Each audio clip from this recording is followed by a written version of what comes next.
Good evening. Happy Sunday, guys, and I hope you're doing great. So, this Sunday is going to be slightly different. And the main reason is because I'm running it by myself. I'm recording it just a little bit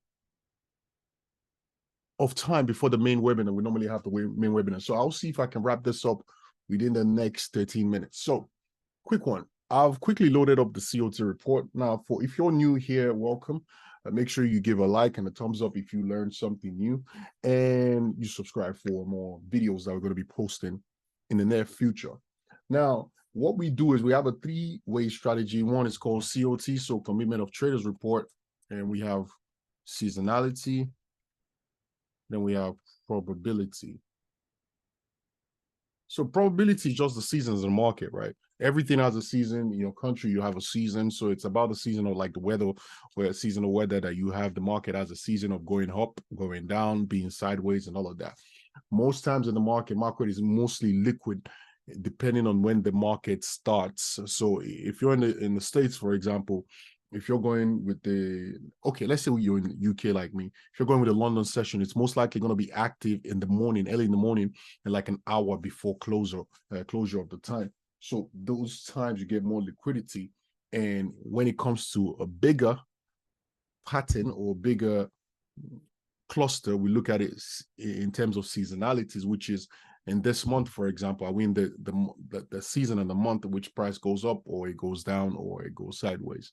So that's what seasonality is, and probability is just percentages of win on a specific date. That's what it is. So I'm trying to cut everything very short. So quick one, looking at the CO2 report, what we look at is the commercials. We look if they're going long, or we look at if they're going short, and we mainly look into changes right here.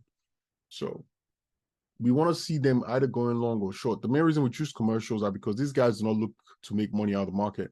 And if you're wondering why am I saying these guys, because what you're seeing here is actually live results of people that are actually trading that specific commodity or that specific futures at that point in time. And they have to document what they're doing because the government needs to know about it. So we get access to that information through the Freedom of Information Act and CO2 reports. So what we tend to do is we tend to follow these guys because they have big amount of money and they mainly don't use the market to make money. They use it for, like, maybe if they wanted to secure currencies in another country. For example, let's say Apple wanted to buy gold from China, they have to buy it.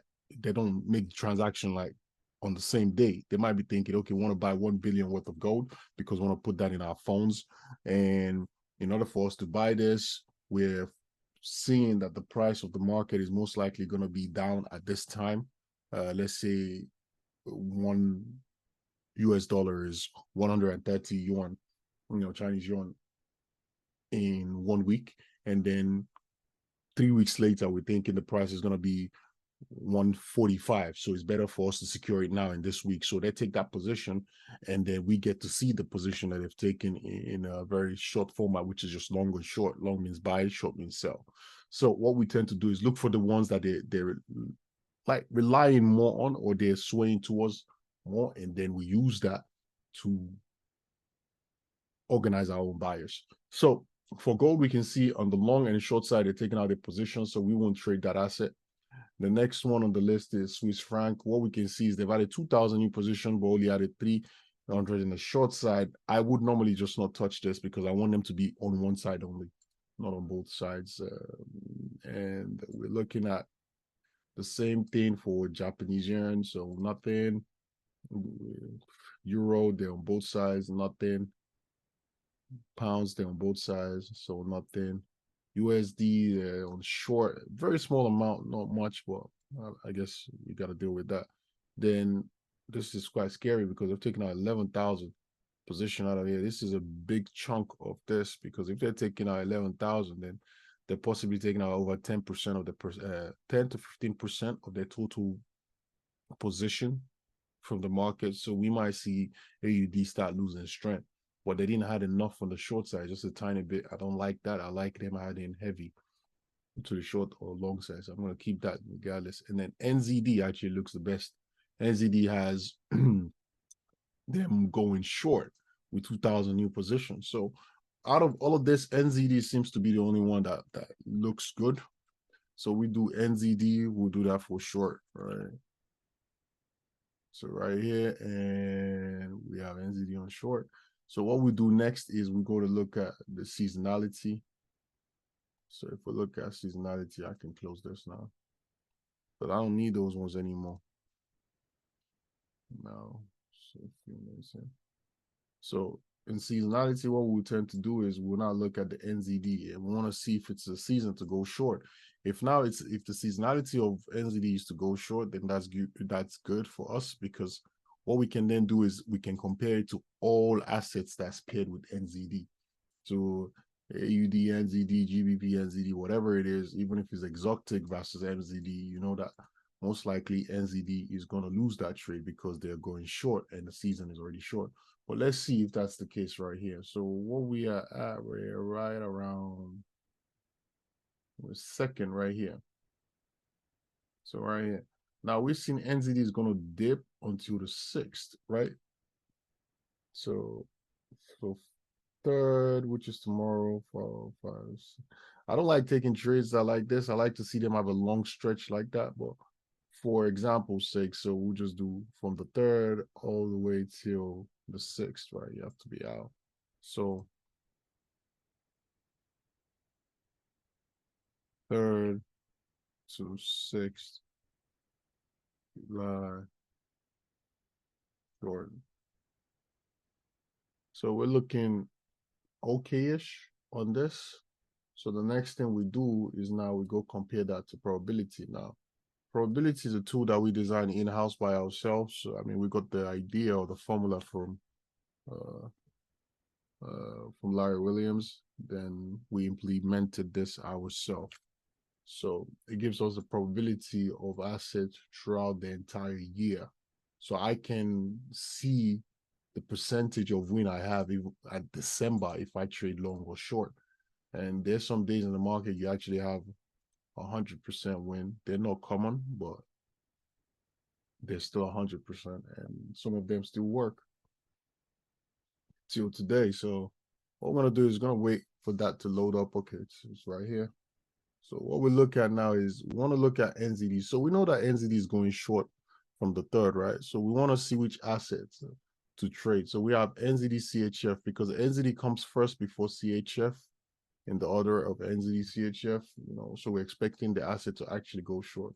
So if we go to July the 3rd and we see short, then we might be able to trade that, but we need short for 3 days straight up until the 6th. So what I'm looking at right here is July with NZD CHF. It's actually telling us that NZD is going to gain more strength during this period of time. So what we'll do is we'll let that go. Then we look at the next one, which is NZD JPY. So NZD JPY. We'll go next one. Let's see what we got.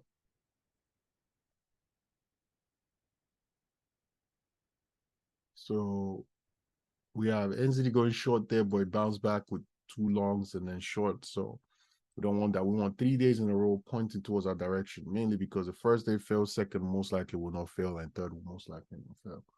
So it gives you a higher possibility of win when you take that trade. So next thing is July. So we have Euro NZD. In this case, Euro comes first, so we're expecting it to go long rather than short. What we can see now is Euro is actually going short, depicting that NZD is most likely going to be powerful around this period of time. So we would let that go. We won't take that trade. For anyone that's been with me for a very long time, you know it's not every week we trade. Some weeks we don't have an alignment. We let the market go. The weeks we do, we trade it in. So next one is NZD USD. NZD comes first before USD, so we're expecting that to go short. But we have short, long, short, long. It's playing ping pong. We don't trade that. We're looking more like consolidation. So if you've noticed, I don't know, I didn't even open the chat at all, and we've only been maybe like 9 minutes into this, and I've analyzed around, I've analyzed 7 futures, and if we quantify that into numbers, I probably run through already 20 or 25 different analyses already. I mean, if you look at it the way I did the NZD, then combine it with the other pairs, if we did that with the other rest of them, you'll see that, in no time, you've actually analyzed a lot of assets in a very short amount of time. So next thing is NZD CAD. Now we have NZD CAD going down, which is good, and then bounce back up. I need 3 days at least minimum. I figured that works best for me. I mean, anybody else, if you have this tool, if you like the 2 days, then that's fine. If you like 1 day, that's fine. But I just don't take excessive risk when I don't need to. I don't need to trade every single day. So what I do here is I'll leave this trade be. We'll move to the next one. Let's see what AUD NZD has in store for us. And AUD has, because AUD comes first, so we're expecting AUD to go long. It doesn't look good. So last but not the least, GBP NZD. This is looking like just like last week where we didn't have much to do. So if that's the case, I guess it is what it is. We got to leave it be. So we got short, long, short, 50-50 short. So this also does not align. Therefore, the only thing that is left is NZD. That trade is no longer valid because it does not align with probability. Now it could actually trade out and pan out that the market goes short in NZDs, against NZD, but we can't trade it because it doesn't align with us. Now that doesn't mean that there's no other assets that don't align, that do. Let me say that again. That doesn't mean that there isn't any asset there that isn't aligned at the moment. There is. I mean, we looked at a few. I just didn't like how many, positions they have in the COT. Nevertheless, though, those ones could still work. We still have, we got so much on the COT side that you can also look at. So I'll pump out a little bit more that you can look into. And if you need the membership, just go to the website. Or if you need the tools to be more specific, go to the website and just add pricing at the end, business.gameempire.co.uk/pricing. You have this link in the description. So to get a little bit more, and I don't think we're running any discounts at the moment, but if you need a discount, I think you can message the chat. There should be a chat box on the website and request and see if someone will be able to generate you one. Now, you can see there's other assets to trade, Malaysian, USD Malaysian, crude palm oil, Euro shorts, non-fat dairy milk. There's so many. I mean, there's a lot of them. E-minis, S&P 500. So there's so many right here to trade and to look into. So, but from what I just look into it, specifically on the Forex side and the commodity side, there isn't anything available at the moment. Therefore, we got to let that be. So I'll catch you on the next one, guys, and see you next week. Thank you very much for watching the video. Like, share, subscribe, and share. And watch the previous videos if you want to understand better about the strategy. Thank you, and have a lovely week ahead.